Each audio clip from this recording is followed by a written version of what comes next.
আসসালামু আলাইকুম রহমতুল্লাহ বারাকাতু। তৌফিক আলাই আছি আপনাদের সঙ্গে। আশা করি আপনারা প্রত্যেকেই ভালো আছেন। কফিলের বয়স যদি কম হয়, আপনার মুয়াসাসা যদি বন্ধ হয়ে যায় অথবা কফিল যদি মারা যায়, এক্ষেত্রে কিন্তু এই ধরনের প্রবাসীদের ইকামা করতে কিন্তু প্রবলেম হয়। তো আজকের ভিডিওতে আপনাদেরকে তথ্য দিব, আপনার কফিলের বয়স যদি 18 বছরের কম হয়ে থাকে, আপনার কফিল যদি আপনার যে মুয়াসাসাতে আছেন সেই মুয়াসাসা বন্ধ করে দেয় অথবা আপনার কফিল যদি মারা যায়, তাহলে আপনি কিভাবে আপনার ইকামা বানাবেন? অর্থাৎ আপনার ইকামার মেয়াদ শেষ হয়ে গেলে আপনার ইকামাটাকে কিভাবে রিনিউ করবেন এ বিষয়ে আজকের ভিডিওতে তথ্য দেওয়ার চেষ্টা করব। তো ভিডিওটি খুবই ইনফরমেটিভ হতে যাচ্ছে, তাই দয়া করে সম্পূর্ণ ভিডিওটি দেখার অনুরোধ করতেছি এবং আমার ফেসবুক পেজ থেকে যারা ভিডিওটি দেখতেছেন অবশ্যই পেজটিকে ফলো করে রাখবেন এবং আমার ইউটিউব চ্যানেলটিকে এখনো যারা সাবস্ক্রাইব করেননি অবশ্যই সাবস্ক্রাইব করে সঙ্গেই থাকবেন। তো দেখেন, এই ৩ টা প্রবলেমের কথা বলার আগে আপনাদেরকে ছোট্ট করে কিছু ইনফরমেশন দেই। নাম্বার 1 হচ্ছে, যারাই নতুন করে আসতেছেন বা যারাই বর্তমানে সৌদি আরবে আছেন কোন কফিলের আন্ডারে বা কোন কোম্পানির আন্ডারে, চেষ্টা করবেন যে কোম্পানির আন্ডারে আপনি আছেন সেই কোম্পানির সকল ইনফরমেশন আপনার কাছে রাখার জন্য। এবং যদি কোন কফিলের আন্ডারে আপনি থাকেন তাহলে অবশ্যই ওই কফিলের মোবাইল নাম্বার, ওই কফিলের বাড়ি কোথায়, ওই কফিলের কয়জন ছেলে মেয়ে আছে, ওই কফিলের কয়জন ভাই ব্রাদার আছে, বিয়ে করছে কিনা, কফিলের বয়স কত, এই ইনফরমেশন গুলো কিন্তু আপনাকে কালেক্ট করতে হবে। অনেকেই চিন্তা করতে পারেন যে ভাই এই ইনফরমেশন গুলো আমরা কোথা থেকে কালেক্ট করব। তো আপনি যদি সৌদি আরবে আসার পর আপনার কফিলকে আপনি না চেনেন, তাহলে নিকটস্থ যে কোনো একটি জাওয়াজাত অফিসে আপনাকে যেতে হবে, অর্থাৎ জাওয়াজাতে আপনাকে যেতে হবে। জাওয়াজাতে যাওয়ার পর আপনার কফিলের খোঁজ খবর নিতে হবে। যদি ওই মক্তব আমিলের আন্ডারে আপনার কফিলের বাড়ি হয়ে থাকে বা ওই জাওয়াজাতের আন্ডারে আপনার কফিলের বাড়ি হয়ে থাকে, তাহলে কিন্তু তারা আপনাকে বলে দিবে যে আপনার কফিলের বাড়ি অমুক ডিস্ট্রিক্টে বা অমুক জায়গায় এবং আপনার কফিলের নাম্বার হচ্ছে এইটা। আর যদি কফিলের বাড়ি ওই ডিস্ট্রিক্টে না হয়ে থাকে তাহলে কিন্তু আপনাকে ইনফরমেশন দিবে যে কফিলের বাড়ি রিয়াদ বা জেদ্দা বা দাম্মাম, আপনি এখানে যান। এরকমটা কিন্তু মক্তব আল আমেল বা জাওয়াজাত আপনাকে বলবে। তো এক্ষেত্রে কিন্তু আপনি শিওর হতে পারবেন আপনার কফিলের বাড়ি কোথায়। তাহলে যদি আপনার রিয়াদ কফিলের বাড়ি হয়ে থাকে তাহলে রিয়াদ মক্তব আল আমেল বা রিয়াদ জাওয়াজাতে আপনাকে যেতে হবে, সেখান থেকে আপনার কফিলের ডিটেলস আপনাকে নিতে হবে।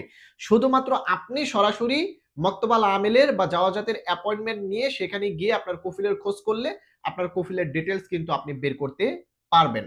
অথবা যার মাধ্যমে আপনি এসেছেন তার মাধ্যমে আপনাকে কফিলের ডিটেলসটা বের করে রাখতে হবে। কারণ ভবিষ্যতে আপনি যখন ইকামা রিনিউ করতে যাবেন বা কোনো প্রবলেমে পড়বেন তখন আপনার এই কফিল বা কোম্পানি ছাড়া কিন্তু অন্য কেউ সহজে আপনাকে উদ্ধার করতে পারবে না। তাই এট ফার্স্ট যারাই বর্তমানে সৌদি আরবে আছেন বা আসতেছেন তারা অবশ্যই কফিলের সকল ডিটেলস আপনি বের করে নিজের কাছে রাখবেন। অন্তত কফিলের নাম্বারটা আপনার নিজের কাছে রাখবেন।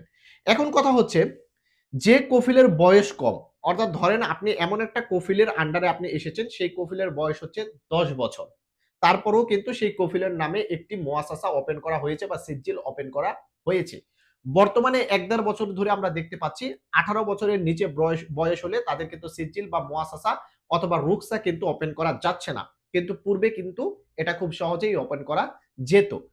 এই ধরনের প্রবাসীদের যদি ইকামা রিনিউ করতে যাবে অথবা ছুটি লাগাতে যাবে তখন কিন্তু প্রবলেম হতো তার বয়স কম থাকার কারণে, অর্থাৎ কফিলের বয়স কম থাকার কারণে ওই আমেলের ছুটি লাগতো না বা ইকামা রিনিউ করতে গেলে ইকামা রিনিউ করা যায় না। তবে এটার একটা সমাধান আছে। এটার সমাধান হচ্ছে, যে কফিলের নামে আপনি এসেছেন সেই কফিলের বয়স যদি 18 বছর নিচে হয়ে থাকে তাহলে অবশ্যই তার একজন অভিভাবক রয়েছে, অর্থাৎ ওকালা রয়েছে। সেটা হতে পারে তার বাবা, সেটা হতে পারে তার মা। আগে কে ওকালা রয়েছে সেটা আপনাকে বের করতে হবে। সেই ওকালা যে আছে তাকে সাথে করে নিয়ে সরাসরি জাওয়াজাতে যেতে হবে। আপনার কফিলের বয়স যদি ১২ বছর হয়ে থাকে তাহলে কফিলকে জাওয়াজাতে নিয়ে গিয়ে কোনো ফায়দা নেই। কফিলের যে ওকালা আছে তার বাবা অথবা মা বা ভাই, তাকে সাথে করে নিয়ে আপনাকে সরাসরি জাওয়াজাতে যেতে হবে। জাওয়াজাত সিস্টেম থেকে আপনার ছুটি লাগাতে হবে। জাওয়াজাত সিস্টেম থেকে আপনার ইকামা রিনিউ করতে হবে। আমরা যে সাধারণ প্রসেসে অনলাইনে আমরা ইকামা রিনিউ করতে পারি, আপনার কফিলের বয়স যদি ১৮ বছর নিচে হয় তাহলে সাধারণ সিস্টেমে ছুটিও লাগাতে পারবেন না, রিনিউ করতে পারবেন না আপনার ইকামা। অবশ্যই সরাসরি জাওয়াজাতে গিয়ে যে ওকালাস তাকে যেতে হবে এবং মেইন কফিলকে সাথে করে নিয়েও যেতে হবে। তারপর আপনার ইকামাটা আপনি রিনিউ করতে পারবেন অথবা আপনি ছুটি লাগাতে পারবেন। এটাই হচ্ছে একমাত্র সমাধান। এবং নাম্বার 2 হচ্ছে যাদের মুয়াসাসা বন্ধ হয়ে গেছে এই ধরনের প্রবাসীরা কাফালা হতে গেলে কাফালাও হতে পারে না, ইকামা রিনিউ করতে পারে না। তো তাদের জন্য একটা সমাধান হচ্ছে যে কফিলের নামে মুয়াসাসাটা ছিল, যে কফিল ওই মুয়াসাসাটাকে বন্ধ করে দিয়েছে, ওই কফিল মুয়াসাসাটা বন্ধ করে দেওয়ার পরেও কিন্তু এই মুয়াসাসাটিকে অন্য কোনো কফিলের নামে কিন্তু ট্রান্সফার করে দিতে পারবে। তবে যে কফিলের নামে মুয়াসাসা পূর্বে ছিল তার কোনো মোররের জরিমানা থাকা যাবে না বা এভরিথিং কোনো জরিমানা থাকা যাবে না। তার তার পুরো সিস্টেম একবারে ফ্রেশ থাকতে হবে। এক্ষেত্রে তার মুয়াসাসাটিকে সে অন্য কোনো কফিলের নামে কিন্তু ট্রান্সফার করে দিতে পারবে। যদি মুয়াসাসাটা বন্ধও হয়ে যায় তারপরেও কিন্তু অন্য কফিলের নামে ট্রান্সফার করে দিলে ওই কফিলের আন্ডারে তখন আপনারা চলে যাবেন। তখন ওই কফিল চাইলেই কিন্তু আপনার ছুটিও লাগাতে পারবে, ইকামা বানাতে পারবে, সবকিছু করতে পারবে।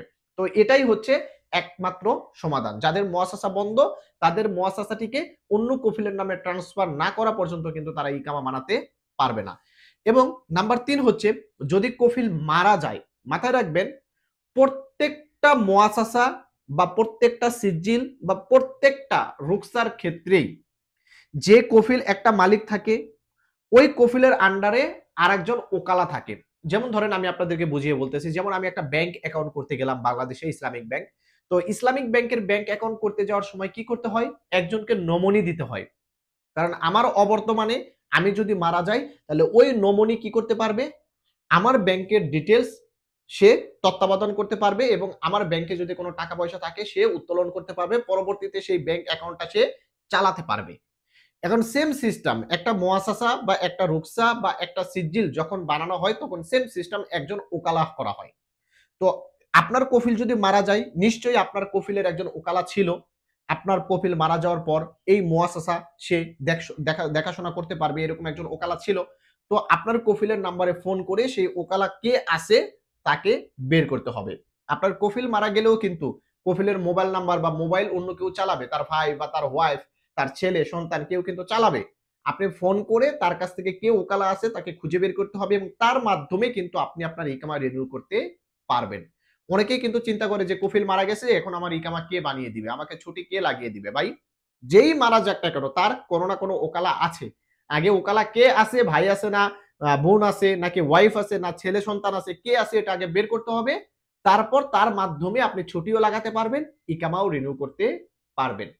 এই হচ্ছে ৩টা প্রবলেম এবং ৩টা প্রবলেমের কিন্তু সমাধানও আজকের ভিডিওতে আপনাদেরকে বোঝানোর চেষ্টা করেছি। যদি ভিডিওর মধ্যে কোনো কিছু বুঝতে অসুবিধা হয় কমেন্টে লিখে যাবেন, অ্যান্সার দেওয়ার চেষ্টা করব এবং যদি কোনো রকম ভুল ভ্রান্তি হয়ে থাকে তাহলে ক্ষমার দৃষ্টিতে দেখবেন। যদি ভিডিওটি ভালো লেগে থাকে অবশ্যই ভিডিওটিকে শেয়ার করে দিবেন এবং আমার চ্যানেলটিতে যারা নতুন দর্শক অবশ্যই সাবস্ক্রাইব করে সঙ্গে থাকবেন। যারা এখনো আমার ফেসবুক পেজটিকে ফলো করেননি অবশ্যই ফলো করে সঙ্গে থাকবেন। ভালো থাকবেন, সুস্থ থাকবেন। আসসালামু আলাইকুম।